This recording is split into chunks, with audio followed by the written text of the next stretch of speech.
Good morning, everyone. Happy Sunday. It's July 26th, and it is 10:07 where I'm located. It's Sunday. So, if you've been following Miss Supranational 2026, you've probably noticed something. Every single day, there is another prediction board that comes out. So, sometimes one page says Indonesia, the other one says the Czech Republic, another one picks the Philippines. Then someone suddenly puts Spain as number one, or Brazil, or Nigeria. And honestly, after seeing so many hot picks, I started asking myself one question: who is actually leading?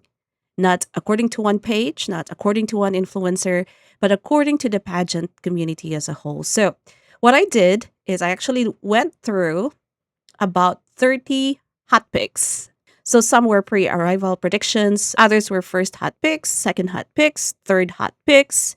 I think there's one that is a summer party standouts, interview standouts, daily activity favorites, sashing ceremony standouts, I think is one of them, and also a closed door interview ranking. So I literally sat down, my friends, and started entering every ranking into a spreadsheet. Uh, I'm a nurse by profession, and I could not help myself. So instead of me going over all of the pictures, I really wanted to know what happens when we combine all of the information, because individually every page has bias. It's what it is, right? We all have our personal biases. Some pages clearly love European delegates, some loves Asian candidates, right? Some value facial beauty. I say some prioritize stage presence and, of course, interview skills. But when you combine dozens of opinions, you will see a pattern beginning to emerge. And that's exactly what we're talking about today. And one thing that surprised me immediately: this competition isn't as wide open as I originally thought. But instead, there are about five or six delegates that almost everybody agrees as serious contenders. And the order changes, of course, but the names stay remarkably similar. And that tells me that these contestants are consistently impressing people during the competition, not just through official photos. So let's start with the delegate who became the biggest consensus favorite, and that is Miss Indonesia. So if you look at only one prediction board, maybe she finishes second, the other one puts her first, the other one puts her fifth. But after averaging everything together, Indonesia actually ends up at or near the very top. And that's very impressive. And why is that? Because she's not depending on one group of fans. She's winning over different prediction pages or hot picks with completely different preferences. And honestly, I understand why. She has elegance, she has confidence. I think she has excellent styling. She is incredibly photogenic. And even in candid moments, she looks very composed. So I really like that. And one thing I always notice too is body language. And some delegates still look very nervous, and Indonesia doesn't. She walks into a room like she belongs there, and the judges notice confidence. So the next person on the hot list who is very consistent is Miss Czech Republic.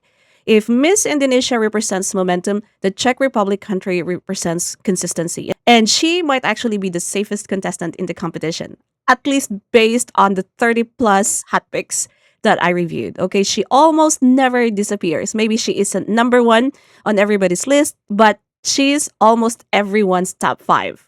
And that consistency is incredibly valuable, because in pageantry, it's often better to have everyone like you than to have half of the people love you and while the other half completely overlook you. Okay, so Czech Republic has maintained her position throughout the competition. Again, beautiful styling, classic beauty, elegant presentation, and she's giving that winner energy without trying so hard. Okay, the next one is Spain. Spain has quietly become one of the strongest candidates this year, I think, based on the hot picks. She is another delegate whose average placement stayed remarkably high. And what I like about Spain is her versatility. Some contestants look amazing in glamour shots, but lose something in candid photos. And I think Spain seems to photograph very beautifully no matter the setting. Morning activities, official events, interviews, she remains so polished. And I think that's difficult to do over several days of competition. Fatigue starts showing, and yet Spain continues to impress. Okay. And the next one that we have, And I know many of the viewers are waiting for me to talk about the Philippines. KATRINA LLEGADO. After compiling all these prediction boards, I actually came away feeling optimistic. Why? Because our very own KATRINA isn't relying on hype alone. She's consistently inside the upper group, and some prediction pages have her number one, others have her fourth place, fifth, even sixth, occasionally slightly lower. But here's what really stood out to me: she almost never crashes. There are delegates who swing so wildly.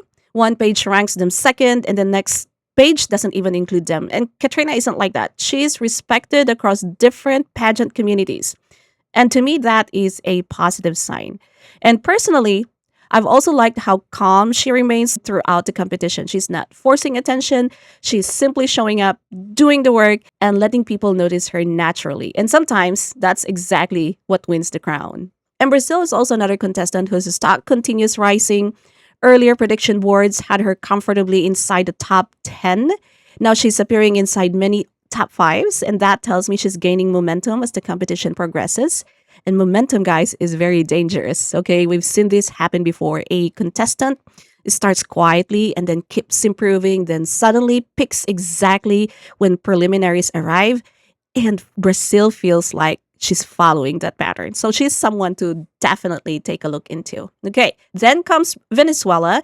And when people hear Venezuela, expectations automatically become so enormous, right? Their pageant history speaks for itself. This year, she remains one of the strongest contenders. However, one thing I noticed after averaging everything together from 30 hot picks or 30, a little bit more than 30 hot picks, is that Venezuela isn't dominating predictions the way we sometimes expected. Okay, she is consistently strong. She's very polished, very competitive. But this year, Indonesia, the Czech Republic, Spain, and sometimes the Philippines are stealing some of that spotlight. And does that mean that Venezuela can't win? Absolutely not. If history has taught us something, it's never to count Venezuela out. And India deserves special attention, just like always. What impressed me wasn't necessarily her beauty ranking, it's how frequently she appeared in interview-related predictions. And that matters. Miss Supranational isn't just about evening gowns. It's about communication, it's about confidence, about personality, and about authenticity. And we've seen that last year when Tara Valencia represented us for Miss Supranational 2025. These qualities become increasingly important as the competition narrows down. If India delivers an exceptional preliminary performance, I think she could easily outperform many prediction boards. And also, just like any other beauty pageant contest, we also have the dark horses, right? And these are the delegates who may not lead the averages, but they keep appearing often enough to make everyone look nervous. And one of them is Nigeria, Miss Nigeria. In fact, I saw her on one scoreboard as appearing to be top one. Okay, and then we also have, of course, Guatemala. We have Iceland. We have Australia. And I saw Thailand in one of the hot picks. Paraguay, Japan, Costa Rica. We also have Macau, Cambodia, South Africa. So these delegates keep popping up over and over again. Okay, maybe not the first, maybe not the second, but consistently inside the top 10 or top 15. And sometimes, my friends, that's exactly how surprise finalists are born. Now, here's something I found fascinating while doing this analysis. Different prediction pages seem to value completely different things. Some influencers or pages clearly reward facial beauty, others seems very heavily influenced by styling, and others prioritize charisma during activities, and some completely change their rankings after the interviews. That's why you'll sometimes see someone ranked first on one page and then 15th on the other page. And neither page is necessarily wrong. They are simply judging different qualities. And that's also exactly what happens with the official judges. Every judge has personal preferences. One loves elegance, the other one loves confidence, the other one values personality, and another one prioritizes communication. And this is the reason why pageants remain so unpredictable. Now, let me share what master ranking looked like after combining all these predictions. And based on average placement and overall consistency from this 30 plus, I think 32, if I'm being very honest with the number, 32 hot picks, my consensus looks something like this. So number 10 is Nigeria. Number 9 is Iceland. We have number 8, India. 7th is Brazil. Venezuela on number 6. Number 5 is the Philippines, Spain in number 4, the Czech Republic in number 3, Indonesia second. And there is no pick for number 1 for me because depending on which prediction boards are included, this top 3 here, which is Indonesia, Czech Republic, and Spain, are almost interchangeable. Their margins are incredibly small, so that this competition is much, much closer than we realize. But here's where I offer one word of caution for fellow pageant observers. Every single year, there is a contestant nobody sees ever coming, right? In one incredible preliminary performance, does that one unforgettable evening gown walk or a powerful interview, and suddenly the entire board changes overnight. And again, that's why I enjoy prediction boards, but I never treat them as the final answer. It's almost like they are snapshots for me. So, after analyzing all these rankings, what's my biggest takeaway? Miss Supranational 2026 doesn't have one overwhelming favorite.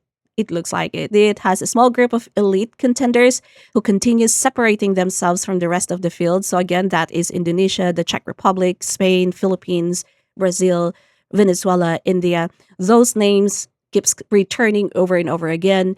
Whether they stay there, we don't know. And that's exactly why we are all going to be watching the preliminaries and the coronation night, because pageantry has a funny way of surprising us. And honestly, I hope it does. That's what makes this competition very exciting. So, anyways, how about you? If you had to crown Miss Supranational today, who would it be? Would you stay with Indonesia as the consensus favorite? Do you think our KATRINA LLEGADO can peak at exactly the right time? Is the Czech Republic quietly become that person to beat? Or is there a dark horse that everyone is looking? Perhaps Miss France? I've been always a big fan of Miss France. But drop your top 5 in the comments below and I would love to take a look at them. But until next time, thank you so much for watching and I'll see you in the next video.